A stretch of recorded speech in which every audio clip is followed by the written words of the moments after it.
Hello friends, welcome back to my channel Suma dot ಚುಮಿ.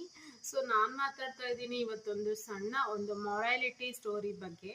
ಕಿವಿ ಕೇಳದ ಒಬ್ಬ ಕ್ಯೂಡನ ಮನೆ ಮುಂದೆ ನಿಂತ್ಕೊಂಡು ಒಬ್ಬ ವ್ಯಕ್ತಿ ಕಂಟಿನ್ಯೂಸ್ ಆಗಿ ಬಾಗಿಲ್ನ ಬಡಿತಾನೆ ಇರ್ತಾನೆ. ಕ್ಯೂಡ ಅಂತ ಅವನಿಗೆ ಗೊತ್ತಿದೆ, ಆದ್ರೂ ಅವನ ಇಂಟೆನ್ಷನ್ ಏನಂದ್ರೆ ನನ್ ಕೂಗು ಆ ವ್ಯಕ್ತಿಗೆ ಕೇಳಿಸುತ್ತೆ. ನನ್ನ ಬಾಗಿಲು ತಟ್ಟುವಿಕೆ ನಿಜವೇ ಆದ್ರೆ ಅವನು ಒಂದಲ್ಲ ಒಂದು ಸಮಯದಲ್ಲಿ ಬಾಗಿಲು ತೆಗೆಯಕ್ಕೆ ಬರ್ತಾನೆ ಅನ್ನೋದೇ ಅವನ ಅಪಾರವಾದ ನಂಬಿಕೆಯಾಗಿರುತ್ತೆ. 2 ಗಂಟೆ ಕಂಟಿನ್ಯೂಸ್ ಆಗಿ ಬಾಗಿಲು ತಟ್ಟಿದ ಮೇಲೆ ಆ ಕ್ಯೂಡ ಬಂದು ಬಾಗಿಲನ್ನು ತೆರೆದೇ ಬಿಟ್ಟ.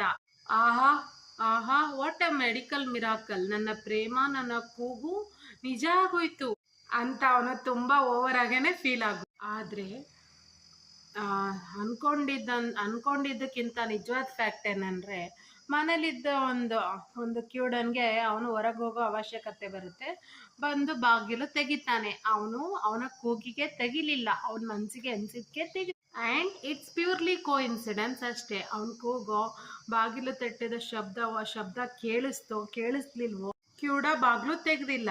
ನೀವು ಕೂಡ ನಿಮ್ಮ ಪ್ರೀತಿ ಕೇಳಿಸದ ಏನು ಅನ್ನಿಸಿದ ಮನಸ್ಸುಗಳ ಡೋರ್ ನೀವು ಎಷ್ಟೊತ್ತೇ ಬಡಿದ್ರು ಏನು ಪ್ರಯೋಜನ ಇರಲ್ಲ. ಯಾವತ್ತೋ ಒಂದ್ಸರಿ ಮೇ ಬಿ ಅವ್ರು ಕೂಡ ಹೀಗೆ ಬಾಗಿಲು ತೆಗಿಯೋ ತರ ಬಂದು ಒಂದು ನೆಪದಲ್ಲಿ ಒಂದೊಳ್ಳೆ ಮಾತುಗಳನ್ನ ಆಡ್ಬೋದು, ಚಿಕ್ಕ ಹೋಪ್ ತೋರ್ಸ್ಬಿಡ್ಬೋದು. ಆದ್ರೆ ಅದೊಂದು ಅನಿರೀಕ್ಷಿತ, ಇಟ್ಸ್ ಅ ಟೆಂಪ್ರರಿ, ತಾತ್ಕಾಲಿಕ ಕೋ ಇನ್ಸಿಡೆನ್ಸ್ ಆಗಿರುತ್ತೆ ಅಷ್ಟೇ. ಅರ್ಥ ಆಗ್ತಿದ್ಯಾ? ನಿಮ್ಮ ಪ್ರೀತಿ ಕಾಣಿಸದವರ ಮನಸ್ಸಿನ ಬಾಗಿಲು ಬಡಿಬೇಡಿ, ನಿಮ್ಮ ಟೈಮ್ ತುಂಬಾನೇ ವೇಸ್ಟು. ಅರ್ಥ ಆಯ್ತಾ?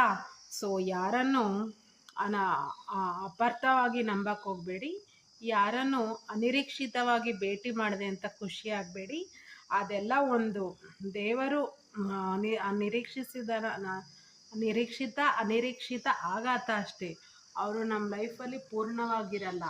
ಸೊ ಇದೊಂದು ನೀತಿಯ ಕಥೆಯನ್ನು, ಜೀವನದ ಒಂದು ದಿಕ್ಕನ್ನು ಆಡಿಸ್ಕೊಳ್ಳೋಕ್ಕೆ ನಮ್ಮ ಮುಂದೆ ಹೇಗೆ ಮತ್ತು ಬುನಾದಿಯಲ್ಲಿ ಒಳ್ಳೆಯ ಮಾರ್ಗದರ್ಶನ, ಯಾರನ್ನ ಹೇಗೆ ಮಾತಾಡಿಸ್ಬೇಕು, ಯಾರನ್ನ ಕಡಿಮೆ ಮಾತಾಡಿಸ್ಬೇಕು, ಯಾರನ್ನ ಯಾವಾಗ ವ್ಯಾಲ್ಯೂ ಮಾಡಬೇಕು, ಅನ್ವ್ಯಾಲ್ಯೂ ಮಾಡಬೇಕು ಅನ್ನೋದು ಒಂದು ಮೈಂಡ್ಸೆಟ್ ಕ್ರಿಯೇಟ್ ಮಾಡ್ಕೋಬೇಕು. ಯಾರೋ ಒಬ್ರು ಮಾತಾಡಿಸ್ಬಿಟ್ರು ಅಂದ ತಕ್ಷಣ ಅವರೇ ನಮಗೆ ಎಲ್ಲ ಆಗ್ಬಿಡಲ್ಲ. ಸೊ ಇದಾಗಿತ್ತು ಇವತ್ತಿನ ವ್ಲಾಗ್.